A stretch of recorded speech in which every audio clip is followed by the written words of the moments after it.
Welcome everybody. My name is Christoph Engel. I have the wonderful privilege of being one of the directors of the Max Planck Institute in Bonn. We work on collective goods.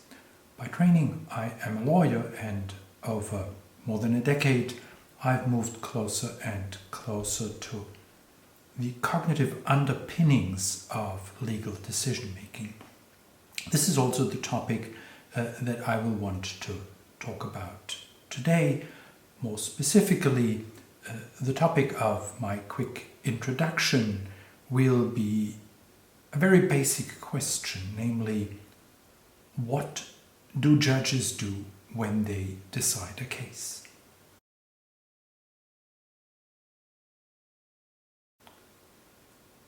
Seemingly, this is almost a stupid question. A judge isn't inventing the law. At least this is the position that we hold on the European continent. A judge applies the law. Meaning there has been a legislator. This legislator has told the public in general, but also this one judge, which rule they want to be applied. Let's take two very simple examples. One is from criminal law. Almost any legal order in the world is opposed to individuals that's just coming by and picking others' property. This is why theft is a crime all over the world. So if someone is caught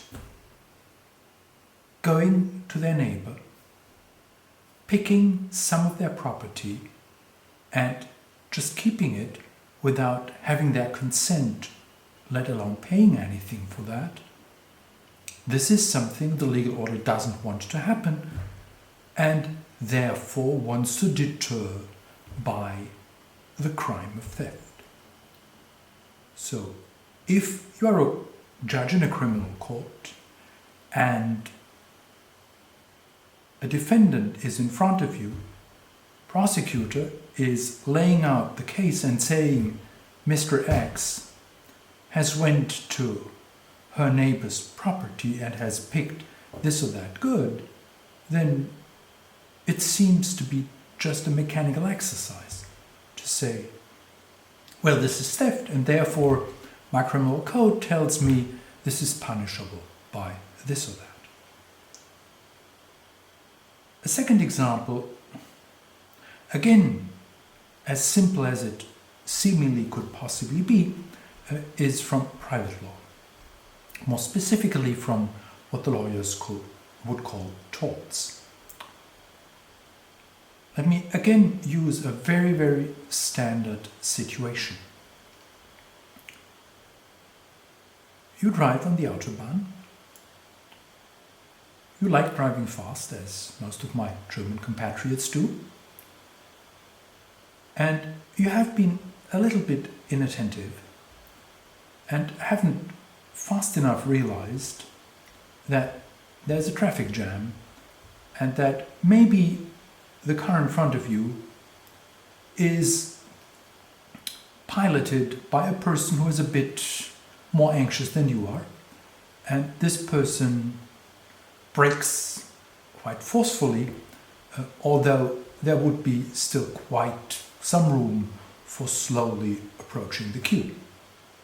You had thought everybody is like you, and they would take it slowly, and therefore you have reduced your speed a bit, but not enough. There's an auto crash. And the person in front of you suffers some damage. Say the car must be repaired. Maybe the poor person even has a physical problem, goes to the doctor, can't go to work for a couple of days, and wants her damage to be compensated by you, and sues you. And again, if you are the judge hearing that case, Apparently, it couldn't be more simple than that. The person who has not done what she should have done is you, because you have been speeding and you haven't been attentive enough to the situations at the street, and you have caused this damage. Therefore, you must compensate the poor other person. So seemingly, the application of a legal rule enacted by legislator to the concrete case is a mechanical exercise to the degree that for quite some while actually some of my legal colleagues thought, why not simply entrust it to mechanics? Meaning, why not simply shift it over to the nascent computers? Those ideas go back to the 70s, when the first slightly more powerful computers could be built. Unfortunately, this first generation of interaction between computer scientists and lawyers has been an almost complete failure. The reason is why we are talking today. The typical legal case is not as primitive as this distinction between rule generation and rule application suggests. The typical legal case consists of finding a solution in a context where the judge full well knows, or at least can't hide her eyes from the fact that she may know most of the facts that are relevant for the case, but very likely not all of them. Usually this is so because critical facts remain disputed between the prosecutor and the counsel for the defendant in a criminal case, or between the plaintiff and the defendant in a civil law case. Moreover, much more often than not only facts remain disputed, so are norms. The typical legal rule is not what some legal theorists have dubbed a bright line rule. The typical legal rule is, to use a technical term, ambiguous. It may be relatively clear what it means in a standard situation, but the rule is couched in rather abstract terms, and there is actually deliberately room for interpretation. Why is that? Well, because not only the facts tend to be open for debate, so are the normative foundations. Much more often than not, there's not just a single reason why one may want to have a norm in place. There may be competition between several readings of the normative intention, and depending on the side on which one places oneself, the case should be decided this way or the other way. Let me illustrate this with my two seemingly so simple examples. Theft first. What if what you pick from your neighbor is not, say, an apple, but if you take access to their power line? My legal colleagues have been debating over the issue for decades, and finally the legislator stepped in and said, well, let's have a separate norm that does make it a crime if you take somebody else's electric energy. Or on the side of torts, what if the car accident has more of an effect than ruining somebody else's car. And the car in front of you has a toxic substance in it, and now there is danger that the soil gets contaminated. Your degree of responsibility hasn't changed, but if you are forced to compensate, the entity that digs out the soil to avoid that groundwater is contaminated, the cost can be a few million. And usually your insurance coverage is more limited, so that if you are obliged to pay for all of that, you may well be bankrupt. Is it still adequate that your responsibility goes that far, or does one want to factor in that paying for this damage goes beyond your means? It's a debated issue in the torts community.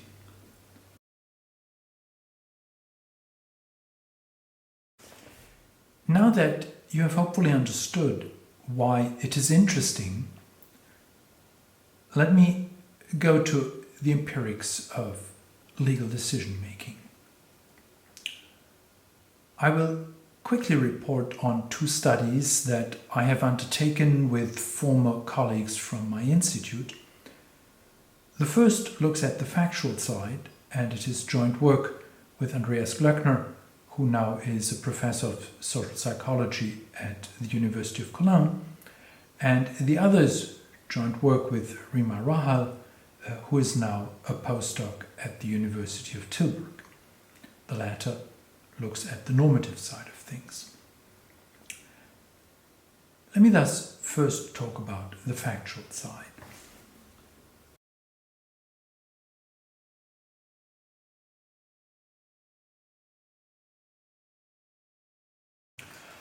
Our theory is based on a conceptual claim.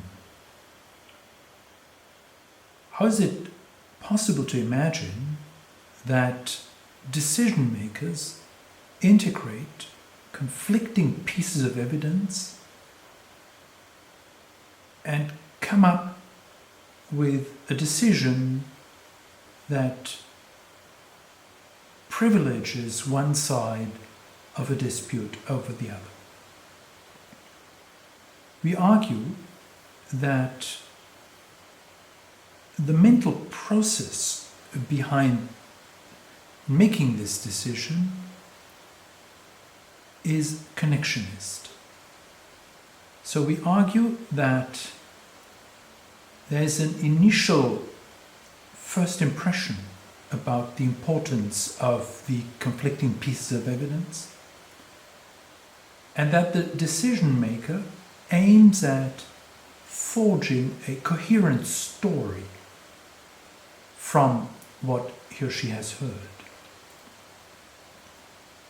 Now, as we deliberately have the materials such that the case is inconclusive,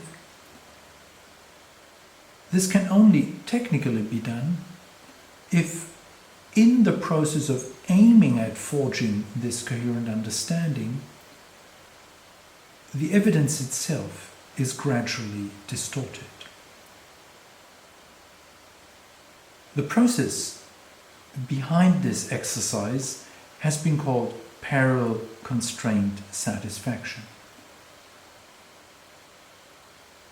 So the constraints are the pieces of evidence one has, maybe also the possibilities one has to decide. So in the typical legal criminal law situation, the decision must be binary. Somebody can't be a bit guilty. Either they have been guilty or they have been innocent. And in the attempt at fulfilling all these constraints at the same time, the decision makers, we argue, reinterpret individual bits of evidence such that ultimately they fit a coherent picture. there is several ways of showing that this mental process is likely at play. The two most important ones are decision times. So you can compare how much time it takes for a population of participants to decide the cases. If you compare cases where the degree of ambiguity is small with other cases where there is a much higher degree of ambiguity, and if the model has it right, then for the latter they should take more time. More convincing even is what has been called a coherence shift, and we also used that in our experiment. So you first give individuals the individual bits of pieces that later will be put together into your case, and ask them, how much are you convinced if you only see this bit of evidence that this or that is true? And then you give them the task to decide about guilt. And after they have taken their decision, you come back and give them the same pieces of evidence again and ask them the same question, namely, how much are you convinced that given this piece of evidence, this or that has happened?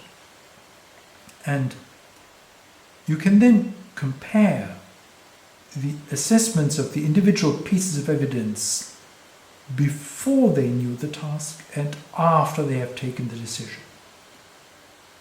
And if you can show that there is a substantial and significant, for the matter, shift in the assessment of the individual bits of pieces in line with the decision they have taken, then this is a strong pointer to the fact that this coherence forging at the moment of decision making is indeed taking place. So based on this conceptual framework, which had been established in previous literature, including our own, but also by a series of other colleagues, we wondered the following. The mental process, which one can also show with additional exercises to be subconscious, so you are not aware of this going on, starts as soon as you see the first piece of evidence. Wouldn't that imply that the sequence in which you see the evidence is relevant for the decision you make? Remember, the purpose of the whole mental process seems to be that the individual is able to decide despite the fact that the individual has every reason to believe not to know all the facts. So the individual is forced to make a decision. Wouldn't that suggest that the evidence the individual hears first has a considerably bigger influence on the ultimate decision than evidence heard later in the process? If such a primacy effect were to result from the mental process, that would have disturbing normative implications, because for reasons completely unrelated to this normative process, the legal order typically fixes the order in which the evidence is heard. In a criminal case, it just seems natural, and is also the law in most countries of the world, that prosecution starts and that the prosecutor not only brings the charge, but also backs the charge with the inculpating evidence. is this seemingly natural sequence to the detriment of the defendant, is the question we were having. As it turns out, this is not the case. Actually, we find the opposite. So evidence heard last has the biggest influence on decision making, not evidence heard first, which from a normative perspective is comforting, because almost all legal orders in the world in criminal law find it much more worrisome if an innocent is convicted rather than if a guilty person is acquitted, and therefore places high weight on the presumption of innocence, wants to protect the defendant to quite a pronounced degree against the risk of being convicted despite actually being innocent. And therefore the fact that in the typical sequence the arguments of the defense are presented after the arguments of prosecution is actually helping, not hurting, the defendant.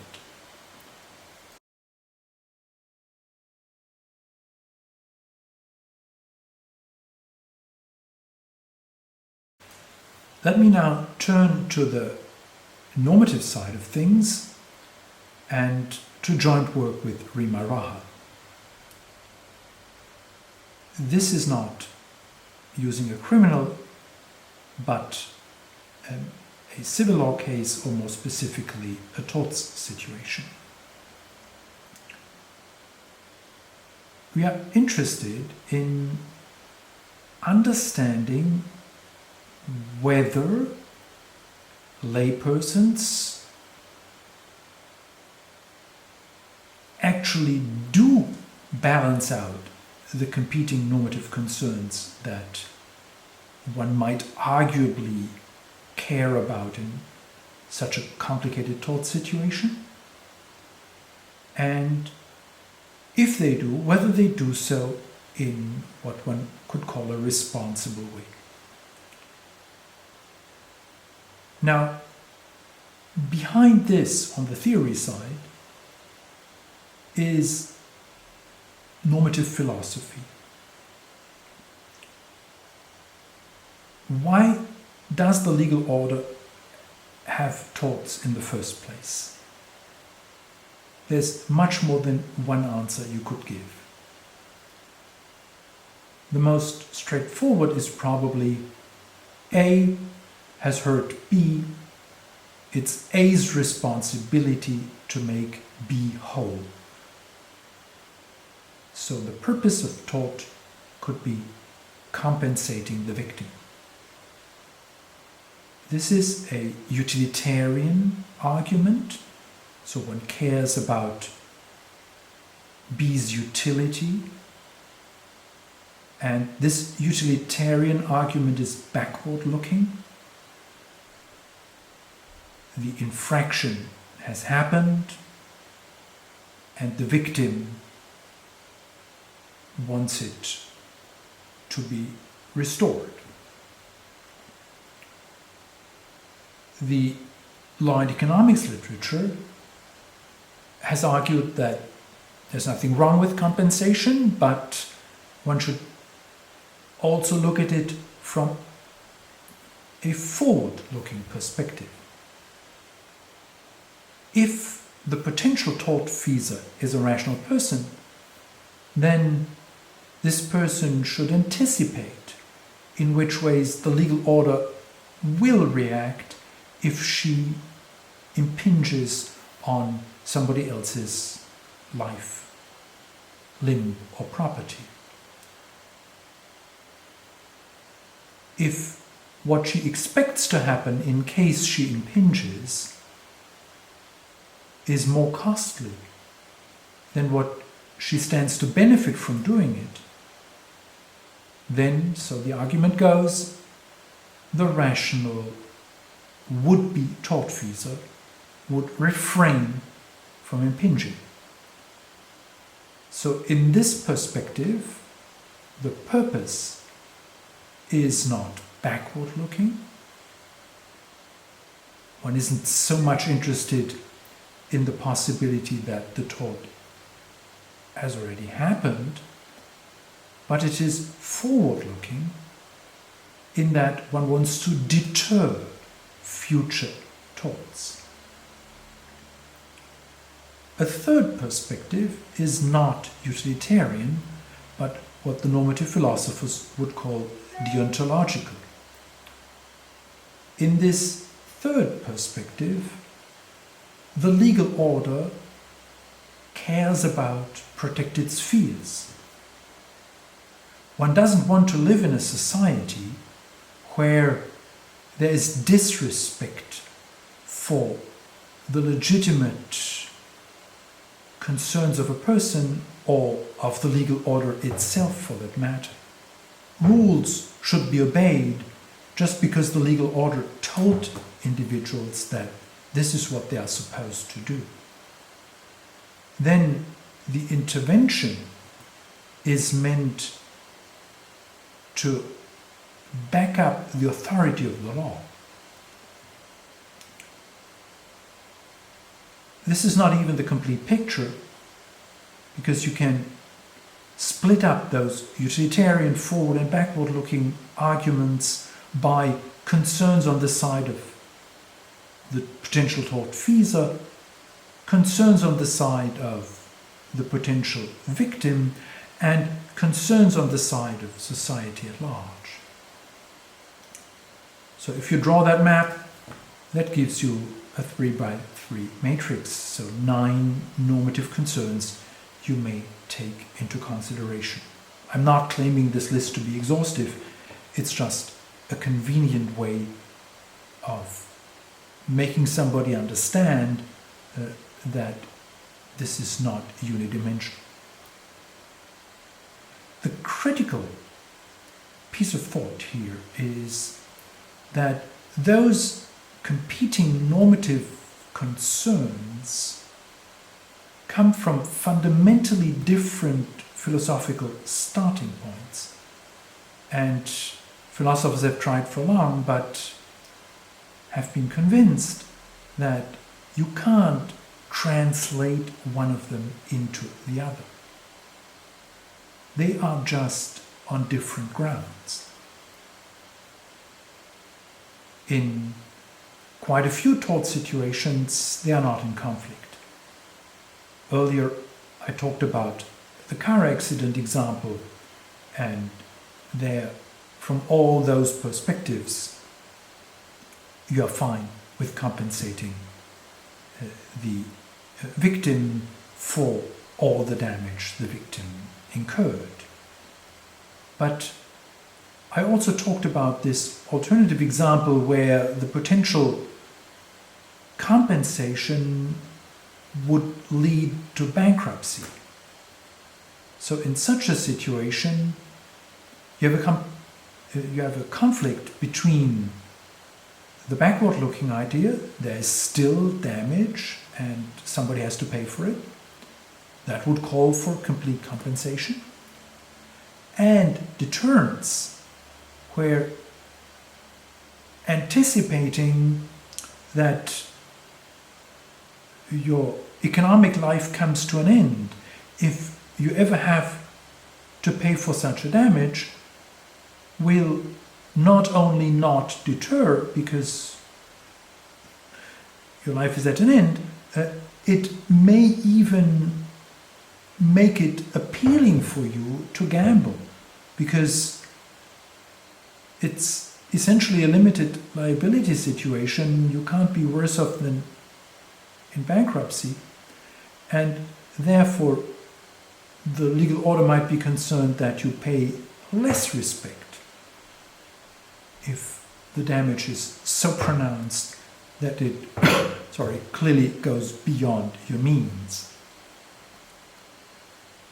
So in our experiment, we used a bunch of scenarios, some without conflict, most of them with some kind of such normative conflict, and asked lay participants whether they agree with what a mock court had decided. It always was going for plaintiff to keep things constant. And while they gave us their final assessment, yes or no, they saw a screen on which those competing 9 normative concerns were laid out, and we were recording their eye gaze while they were going over all those items. This is what the screen looked like that participants saw. The 2 main findings from this study are: first, not all participants in all of the 16 scenarios went with their eyes over all normative concerns, but many of them in many cases did. Using the eye-mind hypothesis, this suggests that participants actually indeed try to weigh out the competing normative concerns before they come down on either. So apparently balancing is indeed real. And then we coded the actual sequence within which participants went through all those items. Did they go almost linearly? Did they revisit items? In which speed did they go through the items? In the following clip, you see how a single participant in a single scenario moved the eye over the normative items laid down on the screen. And if we use those parameters of the individual way of eye gaze to explain the choices they have made, then the more intensely they went through it, the more they were likely to agree. We conclude that balancing is not only real, but interpret this relationship between the shape of the intake of the evidence and the way how individuals decide as a sign of balancing also being responsible. These have, of course, only been snapshots into studies that each one of them have been much more elaborate, with many more results, of course, proper statistical analysis, and these have been only quick reports on 2 studies, while in both dimensions this is a longer line of research. But I hope that they have made understood why what on first hearing may sound a stretch, namely a trained lawyer engaging in understanding the psychological underpinnings and the cognitive mechanisms behind judges deciding cases, is actually an exciting enterprise. We have had lawyers for at least 2,000 or 3,000 years. If you want to count Roman law as the first really elaborate legal order, it would be in the order of 2,000 years. So there is quite some professional expertise how to do it. And one could argue that most of the time the outcomes, the results, are rather respectable. But surprisingly enough, the legal discipline has been very good at doing something, the mechanics of which it seems nobody has really understood. So with the tools of today, both in terms of paradigms, connectionist models, balancing models, and with the empirical toolboxes that we can use these days, we have a chance to cast light on what makes it possible that cases are decided in reasonable and responsible ways, despite the fact that the decision maker has every reason to think that she has always only partly understood what she is supposed to react to. I hope that over the years to come, we will be able to drill deeper into those processes. And one of the most appealing desiderata is a combination between explicit and implicit, between conscious and subconscious, between reproducible and only conveyable elements. I don't think we already have the machinery to do that, but given that we are already where we are, I'm pretty optimistic that this is the frontier, and that over the years to come we will collectively try to get closer to it. Thank you for your attention.